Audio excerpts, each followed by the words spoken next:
Olá, seja bem-vindo ao podcast Endocrino Papers. Aqui lhe mostramos como se manter atualizado em endocrinologia, mesmo que você tenha pouco tempo para estudar. Eu sou Ícaro Sampaio. Eu sou Eric Trovão. E o assunto hoje é implantes de gestrinona. Por que não prescrever?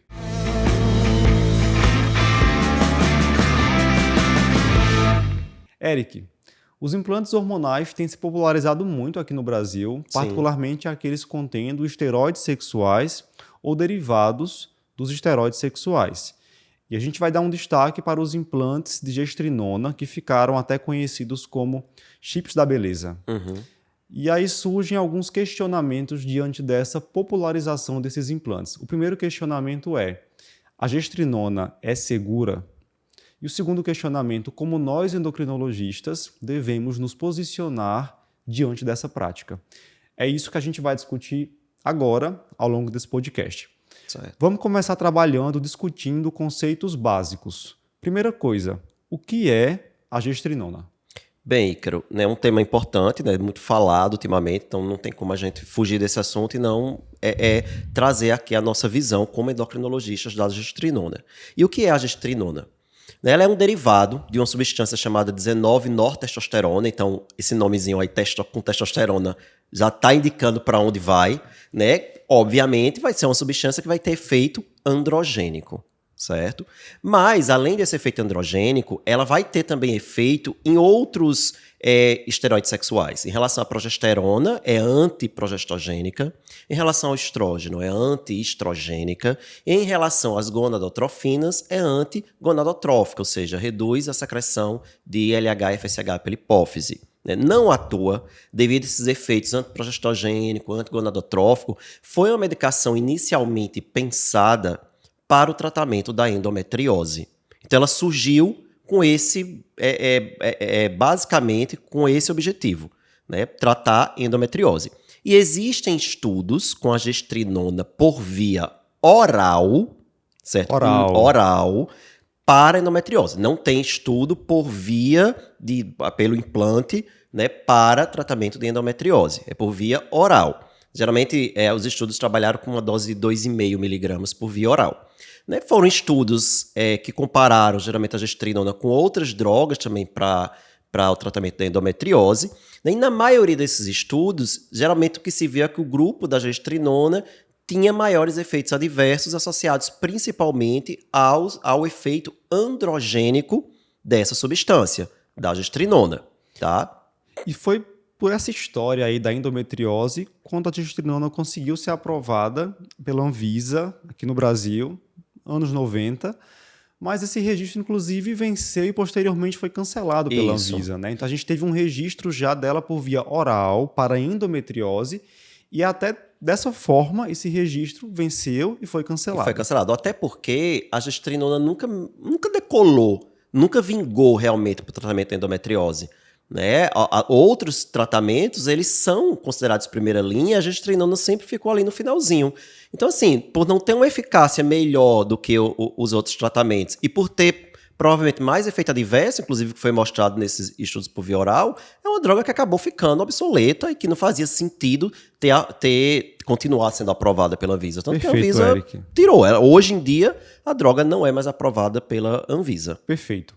Porque aí a gente já vai quebrar inicialmente um argumento de que é uma medicação que teve um ótimo resultado por via oral e, portanto, esse resultado poderia ser alcançado por outras vias de uso. Então a gente já começa mostrando que até por via oral... Não é essas coisas todas. Não é tudo isso, é uma eficácia questionável, inclusive para endometriose. E é importante, você falou da via, lembrar que quando uma droga é estudada por uma via, eu não posso extrapolar os resultados desse estudo para uma outra via, né? Muda completamente a forma como essa droga vai agir no organismo do paciente, então eu não posso fazer esse tipo de extrapolação. Você tem que ter estudo por aquela via específica para poder dizer que há eficácia e que há segurança. No caso da gestrinona, mesmo por via oral, embora tenha mostrado eficácia para endometriose, a eficácia de outras medicações é maior e com menos efeito adverso. Então, é uma droga que realmente aí vai ficando para trás. Perfeito. Só para fazer uma comparação aqui, essa questão da via, como querer prescrever metformina por spray nasal para diabetes mellitus tipo 2. Pelo amor de Deus, não dá. Eu não tenho estudo nenhum com isso. E trazendo até para uma comparação também prática de algo que é prescrito, que é estudado, quando a gente compara, por exemplo, o estrógeno, a reposição de estrógeno por via oral ou transdérmica, né, a gente sabe que tem efeitos diferentes, tem indicações diferentes, né? Tem, até do ponto de vista de segurança é diferente, então tem particularidades de cada via. E essas apresentações têm estudos específicos? Exatamente. Para o estrógeno eu tenho estudo com a via oral, eu tenho estudo com a via transdérmica, e por isso eu consigo saber quais são as diferenças e escolher qual via usar para determinados pacientes, individualizar o tratamento. Mas, apesar dessas limitações, esse implante com gestrinona se popularizou. Uhum. E por que isso aconteceu? Assim, a gente pode listar vários motivos, né? Mas provavelmente o efeito anabolizante foi o efeito que fez com que a substância se popularizasse aí através do implante, né? Muitas mulheres famosas, influencers, youtubers, aí começam a utilizar, né? E obviamente, se você faz um andrógeno, vai ter aquele efeito estético, né? Com qualquer anabolizante. E a gestrinona é um anabolizante. Sim. Ela está na lista de anabolizantes, aí se você olhar a Agência Mundial Antidoping, né, ela está na lista. Se você é uma mulher atleta e coloca o implante de gestrinona, ela vai ser pega no antidoping, né, porque tem esse efeito anabolizante. E a promessa seria aquela coisa do anabolizante de modo geral, né? Reduzir massa gorda, aumentar massa magra, melhorar a libido, melhorar a performance de modo geral. Performance, tanto desempenho esportivo, né? Como também questão estética. Isso, e claro que uma mulher que usa ali a curto prazo, ela vai sentir esses efeitos. Vai ter o efeito estético, ela vai se sentir no início com a libido melhor, ela vai se sentir com mais energia, mais disposta. É claro, é uma substância androgênica, é uma substância anabolizante. Então, no início, você vai ter esses efeitos. A grande questão e depois desses efeitos, o que vem? Perfeito. E é isso que a gente vai falar agora. Quais são os riscos dos implantes com gestrinona?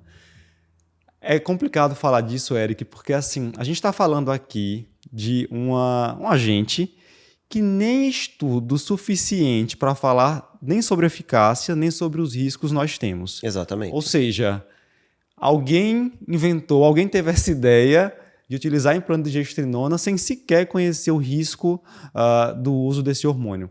Mas o que é que a gente sabe, assim, dos poucos estudos que há com essa droga, o que é que a gente pode alertar em relação ao uso do agente? Aí falando os estudos por via oral, né, que a gente tem pouquíssimo, inclusive Ícaro achou, minha gente, um estudo da década de 70 com a gestrinona com implante, né, você pode falar até desse estudo daqui a pouco, mas assim, o principal efeito, obviamente, vai ser o efeito androgênico, né, então, quais são os efeitos androgênicos que uma mulher vai ter? A voz pode engrossar, lembrando que isso aí vai ser irreversível, então tem essa alteração de tonalidade da voz de forma irreversível. Clitoromegalia, acne, exortismo, aquela queda de cabelo de padrão masculino. Então, ao longo do uso, essa mulher que alerta, minha libido tá maravilhosa e o meu corpo e minha energia, daqui a pouco começa a voz engrossando, o exortismo, a acne, a queda de cabelo, a clitoromegalia, que são efeitos que para muitas mulheres podem ser efeitos desconfortáveis. Sim, com certeza. Esse trabalho que você comentou da década de 70, né? 1978. Eu estive pesquisando no PubMed o que é que havia com gestrinona para uso como implante, né? Já que a gente acaba extrapolando alguns dados do uso dela por via oral. O que é que eu encontrei? Um trabalho que avaliou a gestrinona como contraceptivo comparado aos implantes com levonorgestrel. E assim, vários pacientes do estudo, pacientes chilenas, já interromperam o uso no início do trabalho por hepatotoxicidade, que é outra preocupação com o uso da gestrinona. Isso. Aumento de transaminases, além do esperado, teve que interromper, e naquelas que terminaram o estudo, foi observado, como você comentou, aumento de efeitos adversos androgênicos nessas pacientes. Aí veja, o grupo que estava usando interrompeu pelos efeitos androgênicos e principalmente pelos efeitos de hepatotoxicidade. A hepatotoxicidade é uma preocupação na questão do anabolizante, no uso do anabolizante.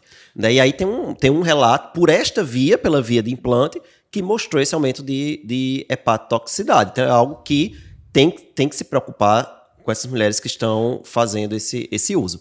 E interessante também esse estudo ter avaliado a gestrinona como método contraceptivo, porque eu já vi sendo prescrito com essa função de contracepção. Aí, de novo, vê, a gente tem outros contraceptivos que são mais seguros, então por que é que vai lançar mão de um que a gente não tem estudo suficiente, evidência suficiente para garantir a segurança para o paciente? Então, por que fazer uso desse e não fazer uso dos outros contraceptivos que a gente já tem? A gente está falando de um implante que nem sequer tem bula. Exatamente. Então, você não sabe, não tem uma descrição em relação a possíveis interações, a possíveis efeitos adversos, né? A gente está trazendo muita coisa aqui do que a gente conhece da gestrinona oral, mas praticamente não há trabalho com esses implantes. Eu encontrei esse muito, muito antigo. Foi uma pesquisa, né? Aí ferrei atrás desse estudo. Isso. Década de 70, né? Sem falar que esses implantes, assim como até o posicionamento da SBEM traz, são implantes customizáveis. Então, ninguém sabe quanto o camarada quis colocar ali de hormônio, vai da cabeça dele, e você vai confiar, basicamente, em quem te prometeu aquele resultado, quem te colocou aquele implante, mas você não tem nenhuma garantia em relação a isso. Eu já vi casos de que não tinha só gestrinona, né? A gestrinona, testosterona, estrógeno, mistura, e aí já vem outro medo também. E essa misturada toda vai dar o quê? Né? Qual é o risco? Né? Será que vai aumentar o risco de tromboembolismo, o risco cardiovascular? E já que eu estou falando cardiovascular, a gestrinona também, a gente não sabe qual seria o efeito cardiovascular dela, pensando a curto, médio prazo mesmo. Né? Existe uma preocupação do efeito de esteroides anabolizantes sobre o coração. Sim. Cada vez temos mais relatos de casos de problema cardiovascular por conta de anabolizantes. Será que com a gestrinona, que tem esse efeito anabolizante, vai ser diferente? Né? A gente não pode esquecer que o coração também é um músculo. Então, se o músculo, de uma forma geral, responde ao efeito anabolizante, o coração também vai responder. E aí você pode ter hipertrofia, né? A gente tem os dados da corte, o Harlem é recente, né? Que inclusive a gente escreveu sobre ele lá no nosso site. E lá está falando dos efeitos cardiovasculares, que foi demonstrado que o esteroide anabolizante aumenta a massa cardíaca e existe alteração da função cardíaca. Então há essa preocupação, faz parte dessa preocupação. E aí a gente se pergunta, eu não posso chegar agora aqui e dizer a gestrinona aumenta o risco de hipertrofia do coração. Por que eu não posso falar isso? Porque não tem estudo. Isso é preocupante. É algo plausível do ponto de vista biológico, fisiológico e tudo, mas eu não tenho um estudo que me comprove. Então, quando se prescreve, está sendo prescrito sem saber quais riscos potenciais aquela medicação pode ter. Né? Parece assim, chover no molhado, mas vamos relembrar que para indicar um tratamento, qualquer medicamento, a gente tem que ter evidência de benefício e evidência de segurança. Isso. E nesse caso nós não temos nenhum dos dois. Nenhum dos dois. Exatamente. É realmente um tiro no escuro, você não sabe aí o que é que aquilo pode acontecer. Vai dar uma hepatotoxicidade naquele paciente específico, vai dar uma... mas não sei quantos pacientes aí usaram, não tiveram nada. Foi investigado. Outra coisa, alguns pacientes usar e não ter nada não é evidência científica, a gente tem que lembrar isso também.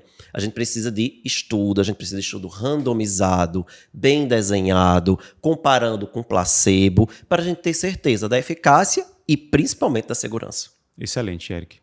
Essa popularização da gestrinona por via de implante levou a um posicionamento de várias sociedades importantes, né, aqui no Brasil. Qual é o posicionamento atual, então, das principais sociedades em relação a implantes de gestrinona atualmente? Bem, a gente tem a Sociedade Brasileira de Endocrinologia e Metabologia, a SBEM, que se posicionou contra o uso, baseado em tudo isso que a gente explicou até agora. Né? A Federação também Brasileira de Ginecologistas e Obstetras, a FEBRASGO, também se posicionou contra, orientou pela não prescrição, e a própria Anvisa se posicionou dizendo que não é para ser feita propaganda desse tipo de medicação para os pacientes, porque ela não é aprovada pelo órgão regulatório, a própria Anvisa aqui no Brasil. Perfeito. Então a gente não tem um reconhecimento por parte de nenhuma sociedade médica como um tratamento para absolutamente nada. Pelo contrário, a gente tem algumas sociedades se posicionando até contra o uso, né, rechaçando veementemente o uso desse agente por via de implante, para fins de melhora esportiva, ganho de massa magra, fins estéticos, enfim, independentemente de qual seja a finalidade, inclusive para fins de tratamento da endometriose, que é o que é alegado algumas vezes. Exatamente. E, assim, mesmo que a pessoa que esteja nos escutando esteja pensando, tô nem aí para o que as sociedades dizem, mas, assim, tudo bem, você não tá nem aí para as sociedades dizem, mas não tem evidência, minha gente. Mesmo que você vá atrás de estudos, a gente não tem estudo para embasar essa conduta. Né? Nem poucos estudos, é algo assim, realmente, que você vai na literatura, você acha, como o Icaro achou um estudo da década de 70 que não foi positivo, e outros estudos para endometriose que é por via oral, que eu não posso extrapolar via oral para implante. Então, assim, é algo que realmente que está sendo prescrito com zero evidência. Perfeito. Agora, uma dúvida que a gente recebe muito nessa área da endocrinologia são colegas que atendem pacientes que estão utilizando implantes com gestrinona e ficam um pouco confusos sobre o que fazer agora, o que orientar. Devo rastrear algum tipo de complicação desse paciente? Que orientação a gente pode dar para quem atender um paciente que está utilizando o implante com gestrinona? A primeira coisa é abrir o jogo, é explicar, é ser muito claro com essa paciente, né, sobre quais são os riscos ou os possíveis riscos, já que não tem estudo. É dizer, olha, não tem estudo. Tudo isso que a gente falou, acho que fazer um resumo, falar de forma clara, objetiva, de forma que o paciente entenda, né, quando você explica com clareza e com detalhes, pode ser que essa paciente entenda, veja, realmente isso aqui eu estou sendo cobaia, porque não deixa de ser, a paciente não deixa de estar sendo ali uma cobaia. E uma cobaia, não no bom sentido de que, tem um estudo, estou fazendo estudo que eu assinei termo de consentimento, que eu estou aceitando participar. Não, estou usando minha conta e risco e sem saber o que vai acontecer. Né? Então, ser claro para tentar convencê-la de que ela deve suspender aquele tratamento. Certo? Perfeito. Mas uma coisa que preocupa e deixa todo mundo confuso, né? Acho que todo endocrinologista vai ficar confuso, será que aí é só gestrinona mesmo? Será que não tem estrógeno? Será que não tem outra testosterona? Né? A gente não vai ter como saber, porque geralmente não vai ter a bula. Né? Isso já dá uma certa ansiedade na gente. Isso aí não vai ter como, talvez, dosar, fazer a dosagem assim, do FSH dela, do LH, que a gente vai ver que vai estar baixo, acompanhar para ver se ela vai recuperar esse eixo depois que ela suspender o uso e ver se a menstruação volta, que seria um indício de recuperação. Né? Então, fazer esse acompanhamento também com dosagens hormonais. Mas não esquecer de procurar os riscos. Além, claro, de avaliar se essa mulher não está fazendo acne, não está fazendo exortismo, não está tendo queda de cabelo, não está tendo uma clitoromegalia, fazer uma avaliação hepática. Né? Então, a hepatotoxicidade é um risco potencial, não sei aí até que ponto a prevalência que seria desse risco, mas eu tenho que ir atrás. Então, não deixar de olhar o fígado. E, assim, uma opinião, é claro que vai ser opinião, porque a gente não tem evidência sobre isso. Uma opinião minha seria olhar o coração também. Então, fazer pelo menos um ecocardiograma, né? Será que essa gestrinona, aquele efeito anabolizante, não teve algum efeito de hipertrofia ventricular? Então, eu acho que vale a pena, sim, a gente fazer uma avaliação tanto hepática como cardiológica dessa paciente, procurar pelos efeitos de excesso de hiperandrogenismo e orientar. Perfeito, Érico. Eu acho que esse tipo de orientação já vai ajudar muito os colegas sim. que realmente o pessoal fica bastante aperreado com essa situação. Pessoal, aqui a gente falou sobre implantes hormonais, mas nós temos um outro podcast sobre manejo de pacientes que estão em uso de esteroides androgênicos anabolizantes. E lá a gente comenta sobre os efeitos colaterais do uso desses agentes e também como manejar as principais complicações relacionadas à esfera gonadal, de infertilidade e hipogonadismo. Convido você a ir lá conferir. Bem, se você gostou dessa discussão, aprendeu algo novo, compartilhe aí com quem você acha que está precisando entender um pouco mais sobre os riscos de uso de implantes com gestrinona. Até a próxima! Até mais!